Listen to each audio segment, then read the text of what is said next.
Hi guys, so we're back again in my kitchen. So we're going to do a video. I know we've done bits of this before, but I wanted to come on again because it's all over everywhere at the moment on YouTube and everything. Is intensity and volume. If you've watched any of this before, which hopefully you have, hopefully you've subscribed to the channel because we need it, and please like the video and share it if you can. You know my thing is intensity for sure. So I just wanted to talk a little bit about that, on the differences, what people are talking about at the moment, because volume is huge at the moment.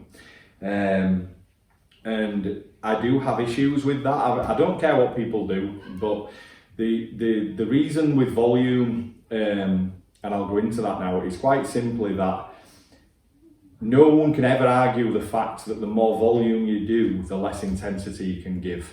That is just how it is. If not, someone could sprint a marathon if they train for it, and that's never going to happen. So that's why, you know, there's short distances when it comes to all-out sprints. You know, really the 100 metres is the only real all-out sprint.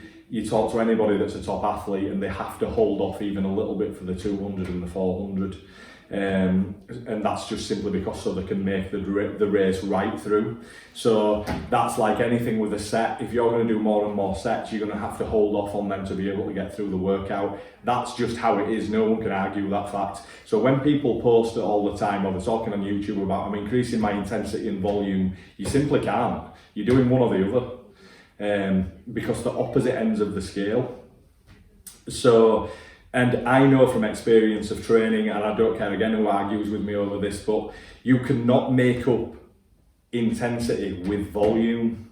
I don't care what the studies say. And listen, I believe in studies. I like listening to Layne Norton. I will do a name drop here. I like Layne. I've been in contact with Layne before.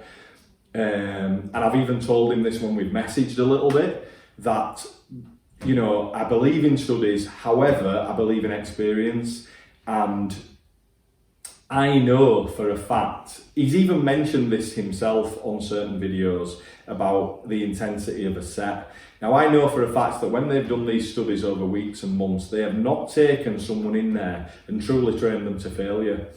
And the reason I know that is because some of these people that come on and then say, okay, this is how I want you to train, and they train these people, or they do it themselves and they say, oh, you know, now come and give me a spot. They're half a dozen reps off failure themselves. So if that's happening in a study, of course you're going to require more volume to be able to then get what you want from the training itself. I am telling you now, and again, dropping Layne's name, he mentioned it the other day in a video that he's done a set of squats before where he's literally just laid on the floor after and couldn't do anything else. That's a set to failure. So if you do that, the volume has to be low.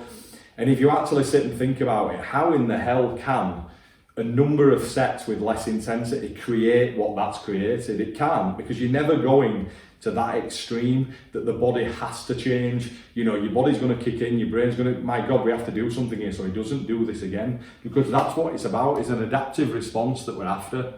So, and you cannot do a lot of volume when you're doing that. You know, there's been a very recent study which Discover Strength, who you can find them on Instagram and things like that, and they named a recent study where they basically took one movement, which I think I said a few months ago, I think I did, George, didn't I, about that, that's all I were doing at the moment on a Monday, Wednesday, Friday, and they've recently found with studies that a set to failure performed on a leg movement, a pull movement and a push movement is thoroughly working every single muscle in the body, thoroughly. They've done tests for this during this period of time of the study. So, you know, it literally is down to the intensity of the set, it's not down to the volume.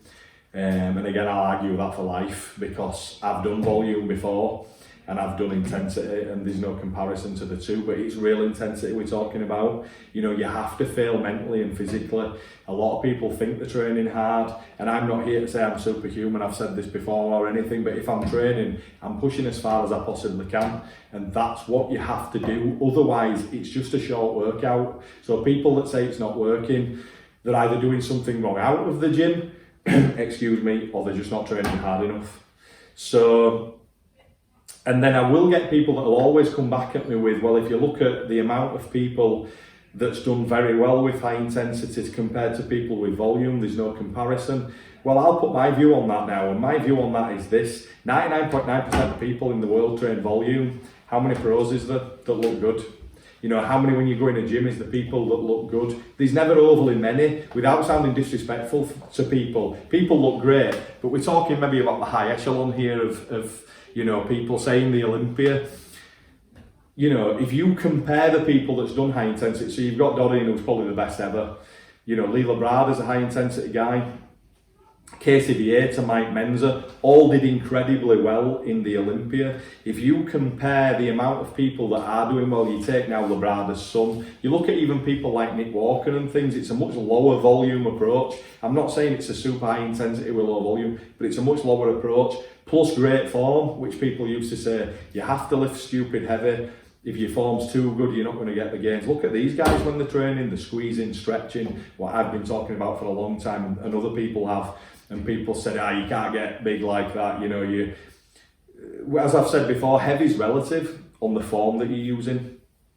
You know, if you're doing static hold pauses and you're doing this and that, you're not going to lift like you normally would the weight, but you're still massively stressing the muscle even more so because of the techniques that you're using. So as long as you're then pushing that set to failure, that's the key component with the form. You're going to grow as long as you're taking, as I say, the other principles out of the gym: nutrition, hydration, sleep, proper rest. You know, muscle doesn't recover like that. And without proper recovery, growth's not going to take place.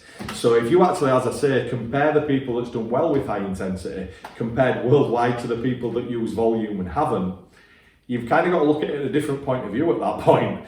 You know, so because it's quite a high level of people that have done very well with high intensity, where, as I say, the amount of people using volume that get very little from it most of the time. You know, this idea of, I go in the gym, I get a nice pump, I leave, I'm going to grow, that's gone, because we know that. How many people do you know that go in the gym, they eat fairly well, they get a great pump every session, but in 3 years' time they don't look any different? So, you know, if you just sit logically and look at it, things start to make a little bit more sense. So again, we'll make more videos on this. I'm not going to go into too much more on it, but I guarantee you, if you use correct form, yes, you need to get stronger. I'm not coming away from, you know, overload and all those things, but that's not the be all and end all. Way too many people, that's all they're thinking about. And anybody can become stronger when the form's probably getting a little bit worse and you're thinking about it a little bit less. So focus on the quality, and if you're doing everything else right, the strength will come over time. And like I said, strength is relative to what you're actually doing with the form, whether you're putting certain techniques in there and things like that as well. And the repetition range you're using. If you're using half the weight to get 20 reps that you get 10, but you're still failing at 20, that's still heavy for 20 because you failed with it in correct form. So again, like I said, don't look at heavy as being 4 or 6 reps, straining your nuts off, struggling to keep your form. No, that's you know, you want to be a powerlifter or a strongman, fair enough. But you know, it's not just about that, and I've got to be a rep stronger next time when my workout's wasted. You know, it's great to be in that mindset, but that will, and I've been there, that will become the be all and end all and it'll eat you alive. You know, and if you went up in strength every single time in that sense, then you would be lifting the gym by the end of the year, and it's not going to happen. You know, and more than likely, 99.9, you're going to get a serious injury as well. So that's my point on the intensity at the moment. You know, no one can argue the fact that if you increase volume, intensity has to go down. That's just how it is. You know, like I say, if not, people would sprint a marathon. So train very hard, use correct form, and then leave enough time so the adaptation can take place after recovery.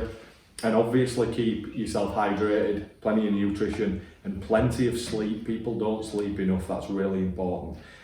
Okay guys, so I hope you enjoyed that. Any questions, leave a comment below, and we'll crack on with some more videos. I hope you're enjoying them, and we'll see you again soon. Cheers.